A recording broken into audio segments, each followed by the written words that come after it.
Okay, next we move to mutual induction. ठीक है, अभी हमने डिस्कस किया था सेल्फ इंडक्शन के बारे में। तो सेल्फ इंडक्शन में मैंने आपको बताया था कि when you change current in a coil according to Lenz law EMF is induced in it, है ना। और वो ईएमएफ क्या करता है, वो आने वाले करंट को अपोज करता है। वो होता था हमारा सेल्फ इंडक्शन में। म्यूचुअल इंडक्शन देखो क्या होता है, इस डायग्राम को देखिए आप कि यहाँ पे एक सेल है, एक सोलेनॉइड है, उसके पास में एक और सोलेनॉइड रखी हुई है और ये गैल्वेनोमीटर लगा हुआ है। ठीक है, इंडक्टेंस भी बोल सकते हैं, सोलेनॉइड भी बोल सकते हैं। अगर मैं आपसे पूछूं कि स्विच को क्लोज करने पे इसमें डिफ्लेक्शन क्यों आएगा, तो मुझे लगता है कि आप एक्सप्लेन कर सकते हो, है ना। होता है जब मैं स्विच को क्लोज करूंगा या मैं स्विच को ओपन करूंगा, दोनों केसेस में यहाँ पे डिफ्लेक्शन आएगा। द सेकेंड कॉइल, है ना। तो पहले आप इसको सोचिए कि ऐसा क्यों होगा कि जब मैं इस कॉइल को क्लोज करूंगा तो यहाँ पे डिफ्लेक्शन क्यों आएगा। आप सोच सकते हैं, वीडियो पॉज करके सोचिए आप, मैं बताता हूँ क्या होगा यहाँ पे। We close this switch, current flows through solenoid and magnetic field is produced, and magnetic field of solenoid is similar to the magnetic field of a bar magnet, and these magnetic field lines they pass through the second coil। ऐसा होता है, ठीक है। तो यहाँ पे पहले कितना फ्लक्स था before closing the switch, no current, no magnetic field, no flux. इसको आपने क्लोज किया, यहाँ पे करंट आएगी, करंट से इसकी खुद की फील्ड बनेगी, वो फील्ड घूम के ऐसे घूम के फिर वापस आएगी ऐसे, और वो यहाँ से पास करेगी ऐसे। समझ गया आप।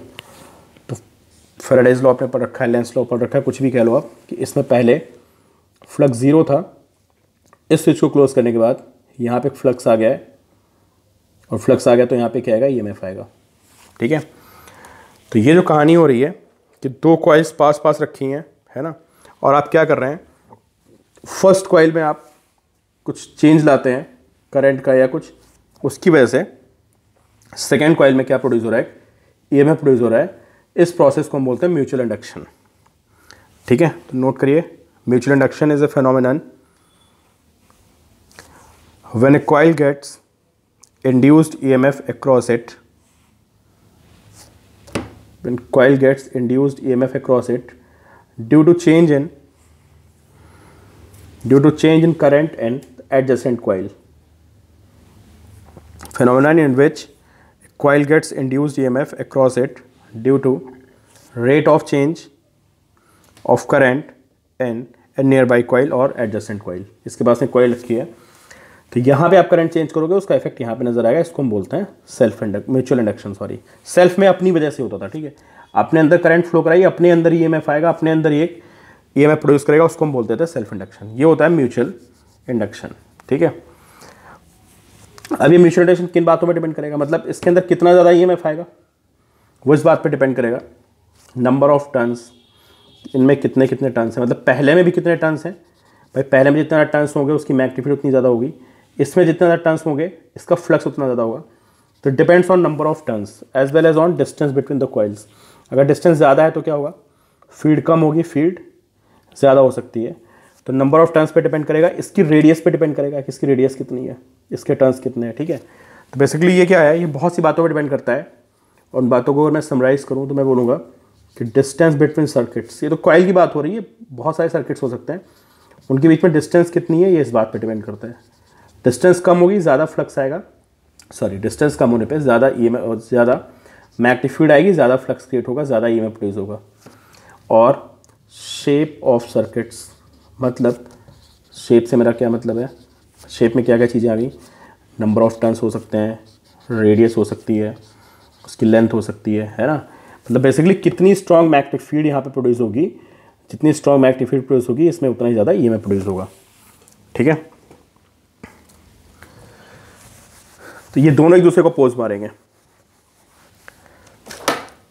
हम बात करते हैं कोएफिशिएंट ऑफ म्यूचुअल इंडक्शन की।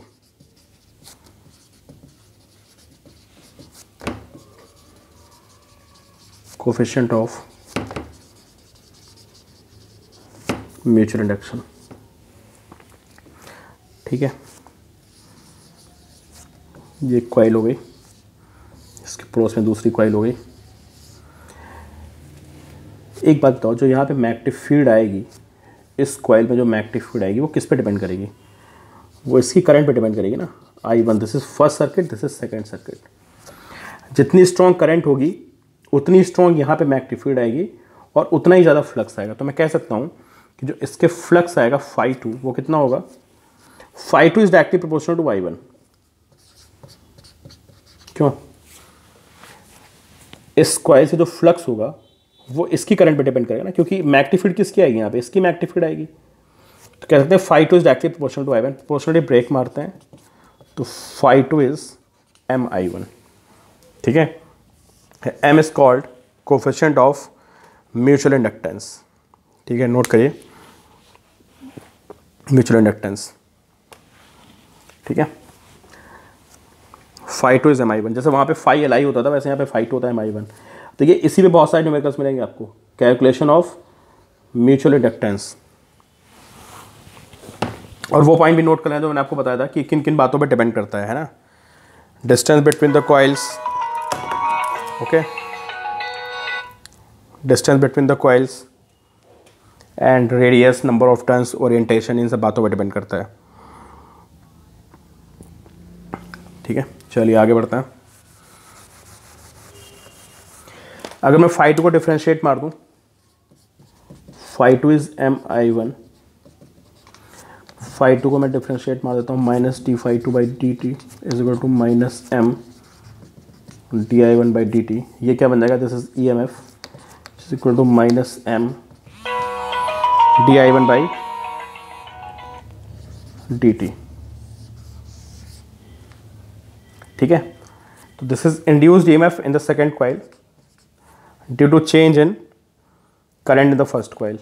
तो E2 is induced EMF in second, इस पर बहुत सारे न्यूमेरिकल्स हैं, in second coil. And what is di1/dt? What is di1/dt? di1/dt is the rate of change of current in first coil। ठीक है,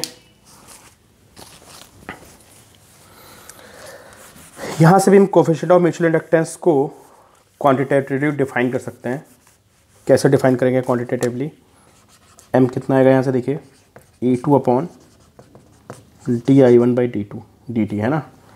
तो if di1/dt is 1, if di1/dt is 1 ampere per second, then M is equal to E2।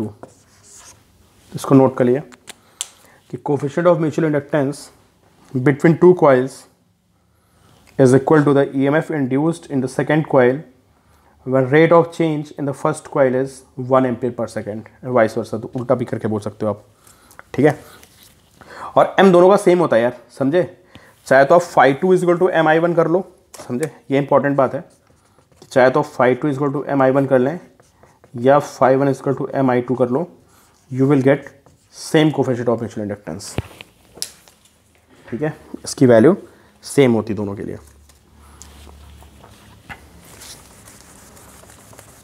Unit इसकी क्या बनेगी?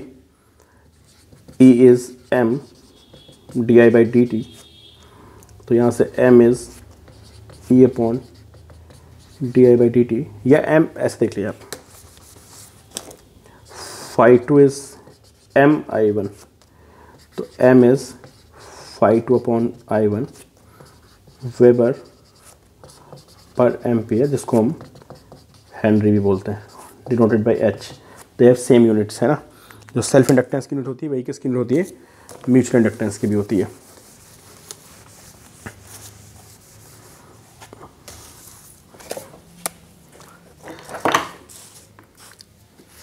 अब ये भी note कर लिए, मैंने आपको प्रॉपर वे में नहीं बताया था, इसको नोट करिए। Depends on geometry of coils,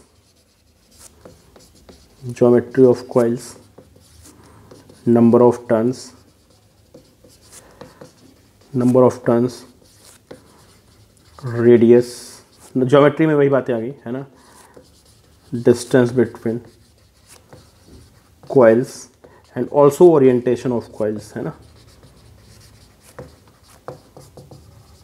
orientation of coil का क्या मतलब यार, अगर ये कॉइल ऐसे है ठीक, और ये कॉइल ऐसे है, तो इसकी निकलने वाली मैक्सिमम फीड यहाँ से पास करेगी, ठीक है। अभी मैं इसको ऐसे रख दूँ, इसको ऐसे रख दूँ और दूसरी कॉइल को ऐसे रख दूँ, अब क्या होगा बताओ। अब तो बहुत कम यहाँ पे पास करेगी ना। तो ओरिएंटेशन पे भी डिपेंड करता है, not just on distance and factors, ठीक है। जितना ज़्यादा फ्लक्स क्रॉस करेगा म्यूचुअल इंडक्टेंस उतना ही ज़्यादा आएगा, ठीक है। पहले इस पर मैं आपको एक तो बहुत इजी न्यूमेरिकल्स कराता हूँ, और ऐसे बोर्ड में भी आते हैं, ठीक है, और ऐसे क्वेश्चन आपको उसमें मिलते हैं, क्या बोलते हैं, जे वगैरह में भी आ जाते हैं। और नीट की तो बात ही नहीं करते, इतना आसान सा पेपर आता है, तो वहाँ भी आपको क्वेश्चन मिल सकते हैं, ठीक है। क्वेश्चन क्या है देखिए,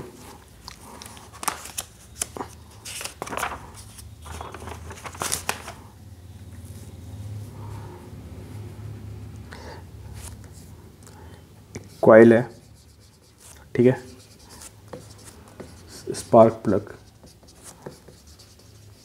ठीक, इट डेवलप्स 4000 वोल्ट, ठीक है, इसमें 4000 वोल्ट आता है। और इसके पास में एक और कॉइल है, ठीक है, when current in the primary coil, when current in the primary coil changes from 4 ampere to 0 in 10 microsecond, ठीक है। तो इसके पास में एक प्राइमरी कॉइल होगी, यहाँ पे प्राइमरी कॉइल, इस कॉइल में करंट कितनी चेंज हुई, 4 एम्पियर से 0 हुई इन 10 सेकेंड्स। ईएमएफ कितना है, 4000 volt. You have to find coefficient of mutual inductance. तो आपको पता है E2 is m di1 by dt. What is EMF? 4000 m, and what is di1 by dt?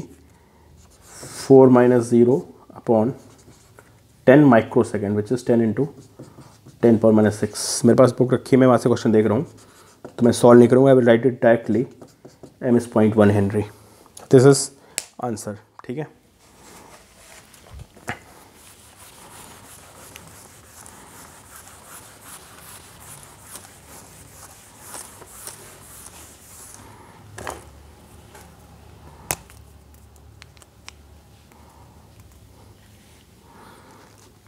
एक और क्वेश्चन देखिए, ये प्राइमरी कॉइल है, primary coil, in this is secondary coil, और ऐसा लिखा हुआ है, if current of 10 ampere in primary coil, current of 10 ampere in primary coil, है ना, changes the flux of secondary coil by 500 Weber per turn, and total number of turns in secondary, जो total number of turns हैं 200 है, ठीक है। तो यहाँ पे आप 10 एम्पियर की करंट लाते हैं, 10 एम्पियर करंट लाने से इसमें फ्लक्स चेंज करता है, कितना फ्लक्स चेंज होता है, 500 वेबर पर turn, and total number of turns कितने सेकेंडरी में, 200। तो आपको पता है कि जो फ्लक्स फ्रॉम सेकेंडरी है दैट इज MI1, है ना। φ2 दिया हुआ है मुझे, कितना चेंज आता है, या ऐसे लिख सकते हैं, delta φ2 is M delta I1। Delta φ2 की वैल्यू गिवन है, कितनी थी, 10 एम्पियर, M मुझे निकालना है, व्हाट इज I1, φ2 कितना दिया, सॉरी 500 वेबर पर टन दिया हुआ है, टोटल नंबर ऑफ टन्स 200 है, तो this will be 500 into 200 in secondary coil is equal to M, and delta I1 is 10, so M is 10 power 5 upon 10, which is 10 power 4 Henry,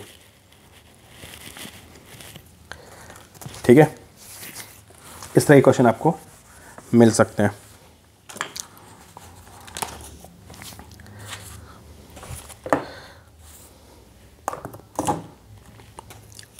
ठीक है, अब ये डेरिवेशन बहुत इंपॉर्टेंट है, इट्स वेरी वेरी इंपॉर्टेंट।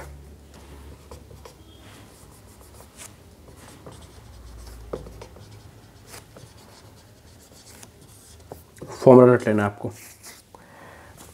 ठीक है। म्यूचुअल इंडक्शन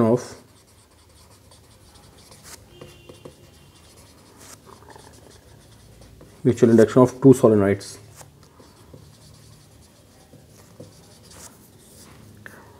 एक solenoid ये है,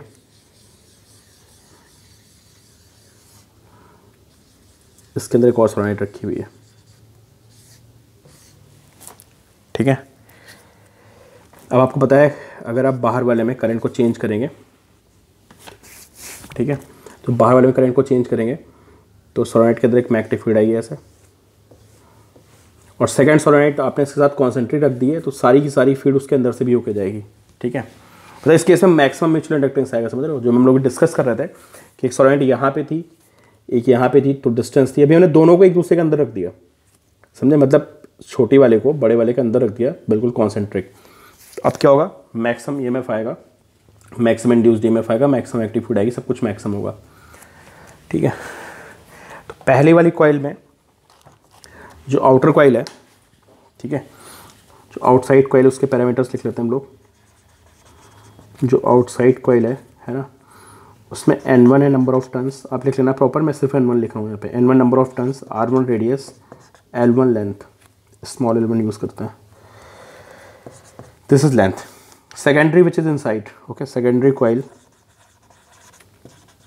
which is inside, N2 turns, R2 radius, L2 length, उसकी लेंथ L2 है, this length is L2 and this length is L1, ऐसे रखे हुए हैं, ठीक है। और भाई क्या फाइंड करना है, कोएफिशिएंट ऑफ म्यूचुअल इंडक्शन, ठीक है। अब आप ध्यान दीजिए, है ना, अगर आपको कभी भी coefficient of mutual inductance find करना है तो हमेशा आप फॉर्मूला ये यूज़ करोगे, φ2 इज mi1, ओके। बहुत सारे न्यूमेरिकल्स हैं, ये जस्ट एक डेरिवेशन है, 10 तरह के न्यूमेरिकल्स निकल सकते हैं यहाँ पे, ठीक है। तो हमेशा क्या करना है, हमें प्राइमरी में करंट फ्लो करानी है और हमें सेकेंडरी से फ्लक्स निकालना है। चलो बाहर वाले में करंट फ्लो कराते हैं, तो इट्स मैग्नेटिक फील्ड, बाहर वाली मतलब first coil, that is I am taking first coil, mu naught N by L1, N1 by L1 into I1, this is magnetic field of first coil which is outside coil, है ना। अब ये जो बाहर वाली कॉइल थी, है ना, इसकी जो मैग्नेटिक फील्ड आएगी ऐसे, वो जो इसके अंदर एक और कॉइल रखी हुई है इससे पास करेगी, तो इससे कितना फ्लक्स आएगा बताइए आप। अगर मैं फ्लक्स लिखूँ φ2, तो मैं एरिया किसका लिखूंगा बताओ, अंदर वाले का निकालना ना मुझे, तो फ्लक्स होता है B A, what is B, B is mu naught N1 by L1 into I1, this is magnetic field into area, area में क्या आएगा पाई R2 स्क्वायर, क्योंकि मैं अंदर वाले का फ्लक्स लिख रहा हूँ, and this is magnetic field into area into cos 0, why cos 0, क्योंकि अंदर जो मैग्नेटिक फील्ड होगी वो पैरेलल होगी, समझे आप, जो अंदर मैग्नेटिक फील्ड आएगी पैरेलल आएगी, और जो इसकी कॉइल का एरिया बनेगा, जो अंदर कॉइल होगी ना, उसका एरिया वेक्टर भी तो ऐसे होगा यार, और मैग्नेटिक फील्ड भी ऐसे है, angle is 0 into N2 Y N2, जो यहाँ पे टोटल टर्न्स हो गए वो N2 हैं, जो टोटल टर्न्स है वो N2, तो इसको मैं N2 से मल्टीप्लाई करूँगा तो मुझे φ2 मिलेगा। तो what is φ2, mu naught N1 N2 I1 L1 into pi R2 square, this is φ2। I1 को मैं नीचे ले आऊँगा, ये बोर्ड की बहुत इंपॉर्टेंट डेरिवेशन है, समझ लो आप। I1 को मैं नीचे ले आऊँगा, तो म्यू नॉट N1 N2, ये इसको सीधे एरिया लिख देते हैं, आपके लिए भी याद करना ईजी हो जाएगा, A2, ठीक है, अंदर वाले का अपॉन L1। ये फॉर्मूला डायरेक्टली याद रखना है, सीधे न्यूमेरिकल्स इस पे आए हुए हैं, रिपोर्ट में ड्राइव करने को आता है, ठीक है। समझ गए क्या क्या मैंने, आसान सा है यार, ये φ2 इज mi1, ठीक है। बाहर वाले में करंट फ्लो कराई है, उसको निकाल दिए।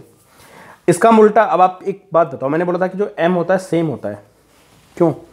चाहे आप अंदर वाले से बाहर वाले का निकालो या बाहर वाले से अंदर वाले का निकालो, m सेम होगा। अभी हम अंदर वाले से निकाल नहीं पाएंगे, क्यों नहीं निकाल पाएंगे? कि थोड़ा सा कॉम्प्लिकेटेड हो जाएगा, ठीक है। अंदर वाले से निकालने में आपको एक्चुअली अंदर दिक्कत क्या आएगी पता है? जैसे ये बड़ी सी कॉइल है, ठीक है, इसके अंदर छोटी सी कॉइल रखी हुई है, तो इसकी जो मैग्नेटिक फील्ड होगी ना, ऐसे ऐसे होगी, ऐसे ऐसे करके, ठीक है।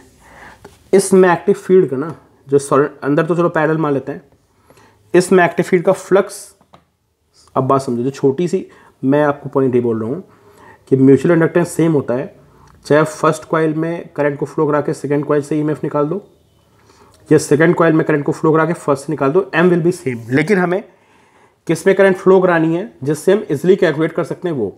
अब मैं आपसे बोलूँ कि यार अंदर वाले में करंट फ्लो कराओ और बाहर वाले से फ्लक्स निकालो, आप नहीं निकाल पाओगे। क्यों? क्योंकि आपको इतने की तो फील्ड का फॉर्मूला पता है अंदर वाले का, आपको यहाँ का फॉर्मूला कहाँ पता है?